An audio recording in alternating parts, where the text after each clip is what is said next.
சொல்லுகிறார்கள், ஆண்டவராய் இயேசு கிறிஸ்து கழுதையில தானே அவர் பயணம் பண்ணாரு. எதுல பயணம் பண்ணாரு? கழுதையில தானே அவர் பயணம் செய்தார். கழுதையில தானே அவர் ஏறி போனாரு. இது தரித்திரம் தானே? இது தரித்திரம் இல்லையா? இதுக்கு என்ன சொல்றீங்க நீங்க அப்படின்னு கேட்கிறார்கள். இயேசு கிறிஸ்து கழுதையில போனாராம், கழுதையில பயணம் செஞ்சாராம். அதனால அவர் எதுல தான் வாழ்ந்தாராம்? தரித்திரத்துல வாழ்ந்தாராம். இதுக்கு என்ன சொல்றீங்க நீங்க அப்படின்னு அவங்க சொல்றாங்க. அருமையானவர்களே, கவனியுங்கள், இது முற்றிலும் தவறு. எது தவறு? இயேசு கிறிஸ்து தரித்திரத்தில் வாழ்ந்தார் என்பது தவறு. அவர் கழுதில ஏறி போனார்ன்றதை நான் ஒத்துக்கிறேன். அவர் கழுதில ஏறி போனார்ன்றதை நான் ஒத்துக்கிறேன். அது உண்மை இல்லைன்னா யாரும் மறுத்து பேசல. ஆனா அவர் தரித்திரத்தில் வாழ்ந்தார் என்பது தவறு. ஏன்னு சொன்னா அந்த நாட்கள்ல ஒரு சிறந்த வாகனம் எது தெரியுமா? அன்னைக்கு இருந்த வாகனங்கள்ல சிறந்த வாகனம் எது தெரியுமா? கழுதை தான் சிறந்த வாகனம். இன்றைக்கு நாம் விஞ்ஞான முன்னேற்றம் அடைந்த காலத்தில் வாழ்ந்து கொண்டிருக்கிறபடினால அதை எண்ணி பார்க்கறது கொஞ்சம் கஷ்டமா இருக்குது. கழுதையில் ஏறி போனாங்களா?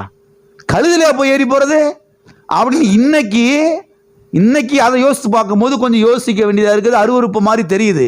ஆனால் அன்னைக்குள்ள காலகட்டத்தில் மின்சாரமே இல்லாத காலம், மாட்டு வண்டி இல்லாத காலம், பஸ்ஸே இல்லை, சைக்கிளே இல்லை. எல்லாம் இருக்கிறீங்களா? அந்த நாட்களில் கழுதை என்பது சிறந்த ஒரு வாகனமாய் இருந்தது. எல்லாம் இருக்கிறீங்களா? அது மாத்திரமல்ல, அந்த காலத்தில் யார் அதிகமான கழுதைகளை வீட்டில் வச்சிருக்கிறாங்களோ அவங்க தான் பெரிய கோடீஸ்வரன். உங்களுக்கு தெரியுமா? ஆபிரகாம் வெள்ளியும் பொண்ணுமான ஆஸ்திகளை உடைய சீமானா இருந்தான். அவனுக்கு ஆடு மாடுகளும் ஒட்டகங்களும் கழுதைகளும் இருந்தது. யோபு அவனுக்கு எவ்வளவு கழுதை இருந்துச்சான்? வாசிருக்கீங்களா? எத்தனை கழுதுங்க இருந்துச்சு? பயணம் பண்றதுக்கு கழுதை. எலியா காலத்துல கழுதையில பிரயாணம் பண்றாங்க.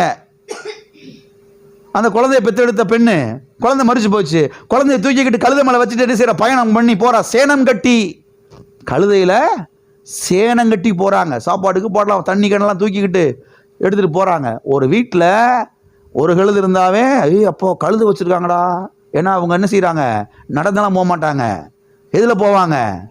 ஆன்னு பார்ப்பாங்க. அதுல 2 கழுதை வச்சிருந்தா கண்ணெல்லாம் வெளியில வந்துடும். இதுல 10-15 கழுந்து வந்துருச்சுன்னா மயக்கமே என்ன செஞ்சிடும்? பெரிய கோடீஸ்வரையா, பெரிய ஆளியா. சில ஆட்கள் சொல்றாங்க கழுதையை கட்டி தான் உழுதாங்களா அந்த காலத்துல. மாட்டுக்கு பதிலா கழுதை உழுதுக்குமா. உன்னால உழுகுமா பாருங்க. எத்தனை கழுதை இருக்குதோ அவ்வளவு வசதியான ஆள் அவரு. எல்லாம் இருக்கிறீங்களா? அதனால இயேசு கிறிஸ்து கழுதையில ஏறி போனாரு.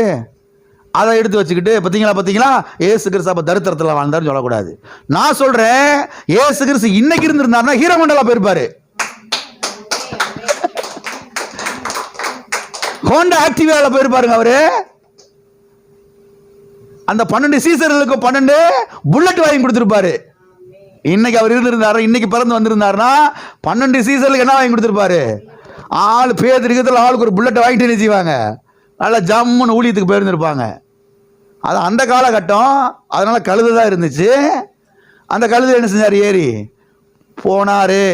எல்லாம் இருக்கிறீங்களா? அது மாத்திரமல்ல, இயேசு கிறிஸ்து புதிய வாகனத்திலே பயணம் செய்தார் என்று சத்தியவேதத்திலே நாம் பார்க்கிறோம். எதுல பயணம் செஞ்சாரு? சரி, ஆட்களை பாருங்க, அடுத்தவங்க வண்டி வாங்கி ஓட்ட மாட்டாங்க, பிடிக்காது. நான் சொந்த வண்டி வாங்குவேன், அதுல நான் போவேன். அந்த மாதிரி கேஸ். நான் யார்கிட்ட ஓசி வண்டி வாங்கி ஓட்டுறதுக்கு எனக்கு பிடிக்காது. பழகனா கூட என் சொந்த வண்டி நான் வாங்கி பழகிக்கிறேன் அப்படின்னு நினைக்கிற ஆள். அதனால சொந்த வண்டி வாங்குற வரைக்கும் யார்ட்டி வாங்கவே மாட்டேன். பிடிங்க சார், ஓட்டிட்டு போங்க. இல்லை வேணாம், நான் நடந்து கூட போய்க்கிறேன், பஸ்ஸில் போய்க்கிறேன். நான் சொந்த வண்டி வாங்குறப்ப என்ன செஞ்சுக்கிறேன்? நான் போய்க்கிறேன் நினச்சிட்டு இருந்தேன் பாருங்க. அப்போ சொந்த வண்டி வாங்க போகிறத ஓட்டணும். எல்லாம் இருக்கிறீங்களா? இயேசு கிறிஸ்து புதிய வாகனத்திலே புதிய வண்டியில் என்ன செஞ்சாரு? அவர் பிரயாணம் பண்ணினார். வாசிப்போம். மார்க் எழுதின சுவிசேஷம் 11ஆம் அதிகாரம் 1வது வசனம் 2வது வசனம்.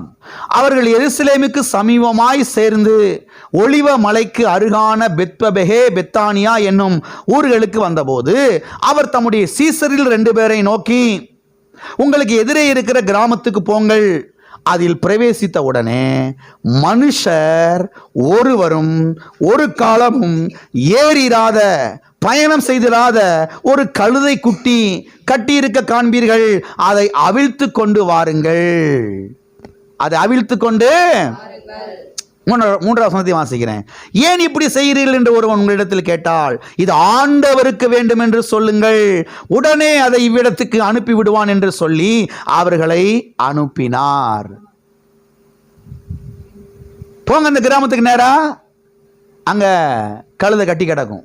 அங்க கழுதை கட்டி கிடக்கும். ஒருவனும் ஒரு காலமும் ஏறிராத, பயணம் செய்திராத புதிய கழுதை, புதிய வண்டி, புதிய வாகனம், அதை அவிழ்த்து கொண்டு வாங்க.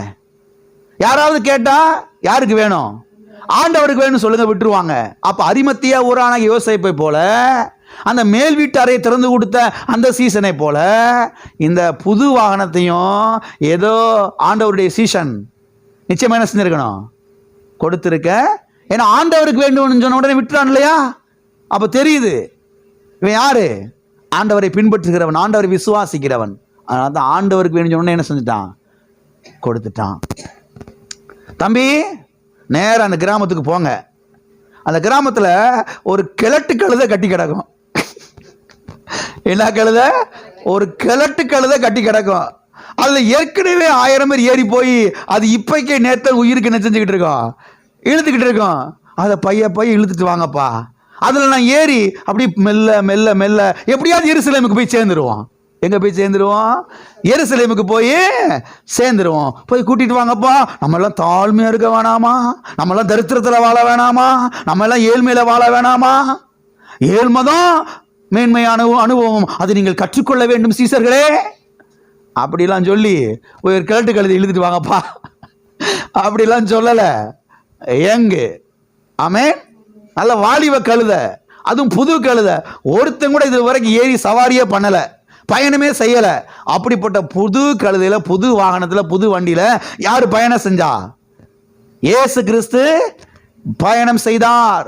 எனவே இயேசு கிறிஸ்து இந்த பூமியிலே வாழ்ந்த போது அவர் செல்வ செழிப்பாகத்தான் வாழ்ந்தார். அவர் தரித்திரத்தில் என்ன செய்யவில்லை? வாழவில்லை என்பது நமக்கு திட்டமும் தெளிவுமாக விளங்குகிறது.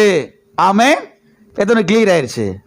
இதெல்லாம் விளங்குனாதான் நீங்க இதெல்லாம் என்ன செய்வீங்க? விசுவாசிக்க ஆரம்பிப்பீங்க.